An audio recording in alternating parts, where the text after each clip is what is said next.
Company के लोग ही higher करते हैं, उनके माध्यम से लहू-लुहान किया जाता है उस सरजमी को। और आज उस लहू-लुहान की कीमत एक काबिल एक जाबाज अफसर को घायल होकर चुकानी पड़ रही है। ये बहुत ही दुर्भाग्य का विषय है।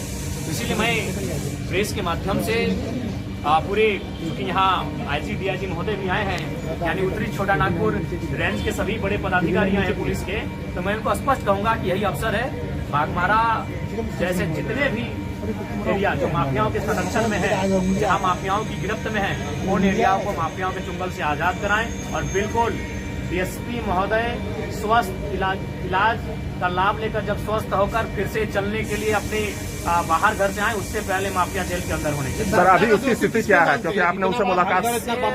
उसी हम कहीं न कहीं सिस्टम को मानते हैं, चाहे उसमें ब्यूरोक्रेट्स रहे, विधायिका के अंग रहे, सबकी मिली भगत है। हो सके बिल्कुल जो सिस्टम में, जो भारत का लोकतांत्रिक सिस्टम है, उस सिस्टम को हम दोषी मानते हैं। उस सिस्टम में इतनी ताकत नहीं है कि माफियाओं का मुकाबला कर सके। आज माफियाओं का मनोबल इतना बढ़ गया है कि एसडीपीओ को पत्थर से मार रहे हैं। ये बहुत ही दुर्भाग्य विषय है, ये निंदनीय विषय है। सत्ता पक्ष का आदमी लग रहा हो। देखिए, ये तो आप भी जानते हैं पत्रकार बंधु, आपसे कोई चीज छुपी नहीं है। और हम ये भी चाहेंगे कि पत्रकारों को भी संरक्षण मिले ताकि आप सच्चाइयों को दिखा सके। क्योंकि कुछ दिन पहले छत्तीसगढ़ में जो घटना घटी पत्रकार के साथ, तो उससे कहीं न कहीं पत्रकार भी भयभीत हैं और पत्रकार चाह के भी इस प्रकार माफियाओं को एक्सपोज नहीं कर पाते हैं। मैं मानता हूं कि आपकी भी मजबूरी कभी आ जाती है कि आप कभी कभी सच्चाई से कभी मजबूरियां आ जाती हैं। इसीलिए आज जब पुलिस के साथ हमला हो रहा है तो पत्रकार भी कभी कभी सहज महसूस करते हैं। और हाल फिलहाल छत्तीसगढ़ में घटना, बहुत ही दुर्दांत घटना हमारे सामने आई है। पत्रकारों के लिए सदन में क्या कुछ बिल्कुल, इस बार जो सदन हम जाएंगे तो पत्रकार, वकील, तमाम उनका भी प्रोटेक्शन एक्ट का हम जिक्र करेंगे, उसे सदन में उठाएंगे। और फिलहाल तो हम आज पूरे उत्तरी छोटा नागपुर रेंज के तमाम जितने भी पुलिस प्रशासन के पदाधिकारी हैं, अफसर हैं, उनसे मैं स्पष्ट कहूंगा ये मौका है। डीएसपी महोदय को ठीक तो होके आएंगे ही, वो मूवमेंट कर रहे हैं, सुखद एक पॉजिटिव संदेश है हमारे लिए, वो ठीक होके आएंगे ही। लेकिन वो ठीक होकर जब ड्यूटी ज्वाइन करने से पहले तमाम माफिया जेल के अंदर होने चाहिए। उनके एक एक शागिर्दों को जेल के अंदर उनका हिसाब होना चाहिए। आप एक विधायक के रूप में मुख्यमंत्री से लिखित शिकायत करेंगे? बिल्कुल, अभी जस्ट हम जब घर जाएंगे, हमने अपने असिस्टेंट को इसकी सूचना दे दी है। वो केवल हमारे हस्ताक्षर का इंतजार है। वो ड्राफ्टिंग करके हमारे लेटर हेड में इस विषय को रख चुके हैं। ये बहुत ही गंभीर और संकीर्ण मामला है कि एक डीएसपी महोदय के साथ इस तरह का वारदात हुआ है। Thank you.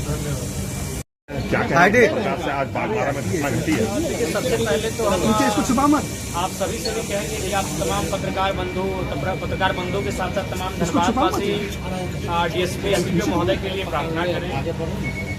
हालांकि उनसे मिले, उनका बॉडी मूवमेंट कर रहा है और ये सुखद संदेश है। फिर भी हम चाहेंगे सभी उनके लिए प्रार्थनाएं करें, उनके लिए दुआ करें, उन्हें कुछ ना हो। और इस अवस्था में, इस घड़ी में एज ए असेंबली का मेंबर होने के नाते, इस राज्य का निवासी होने के नाते, मैं पुलिस महकमा के साथ, पुलिस परिवार के साथ खड़ा हूं। और मैं भी प्रार्थना करता हूं, मैं भी दुआएं करता हूं कि डीएसपी महोदय आदरणीय बड़े भाई पुरुषोत्तम सिंह जी शीघ्र स्वस्थ होकर हमारे बीच उपस्थित होंगे। बाघमारा में जो घटना घटी उसके बारे में क्या कहें? देखिए, इसकी हम भर्त्सना करते हैं और बिल्कुल ये बहुत ही निंदा और संवैधानिक है कि आज कोयला चोरों का, कोयला माफियाओं का मनोबल इतना बड़ा है तो प्रशासन को भी तुच्छ समझ रहे हैं। और आज प्रशासन के पास भी, पुलिस के पास भी एक अच्छा मौका है बाघमारा से माफियाओं के गुंडों को खदेड़ने का और बाघमारा को एक शांत बाघमारा बनाने का एक अच्छा अवसर है। बीसीसीएल के कई ऐसे इलाके हैं जहां आउटसोर्सिंग चल रही है, वहां रैयतों के साथ जो है कि बिल्कुल ये बहुत ही असंवैधानिक विषय है। रैयत जब अपना हक मांगने के लिए जाते हैं तो कुछ गुंडे, जिनको शायद इनडायरेक्ट रूप से संवैधानिक पदों पे जो लोग आसीन हैं, डीएसपी रैंक के व्यक्ति पर पत्थरबाजी कर रहे हैं। इतना तो मनोबल लोकतांत्रिक देश में माफियाओं का, गुंडों का, चोरों का इतना तो मनोबल बढ़ने नहीं देना चाहिए। इसके लिए सिस्टम दोषी है।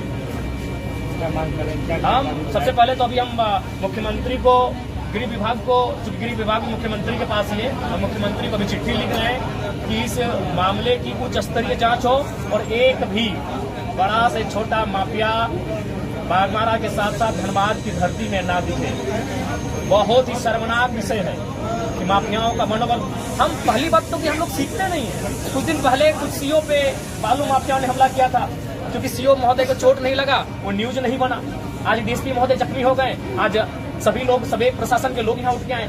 अगर यही सीओ महोदय के पर जब हमला हुआ था बालू माफियाओं के द्वारा, अगर वहाँ सिस्टम अलर्ट हो जाता, अगर वहाँ पुलिस प्रशासन का महकमा अलर्ट होकर माफियाओं के खिलाफ अभियान चलाता, तो आज हमें ये दिन देखना नहीं पड़ता। अगर आज इन घटनाओं से हम लोग नहीं चेतते हैं, असंवैधानिक लोगों पर नियंत्रण नहीं लगाते हैं, माफियाओं के मनोबल को नहीं कुचला जाता है, तो आज बड़े भाई पुरुषोत्तम सिंह जी आज जख्मी हुए हैं, कल कोई और जख्मी हो सकता है।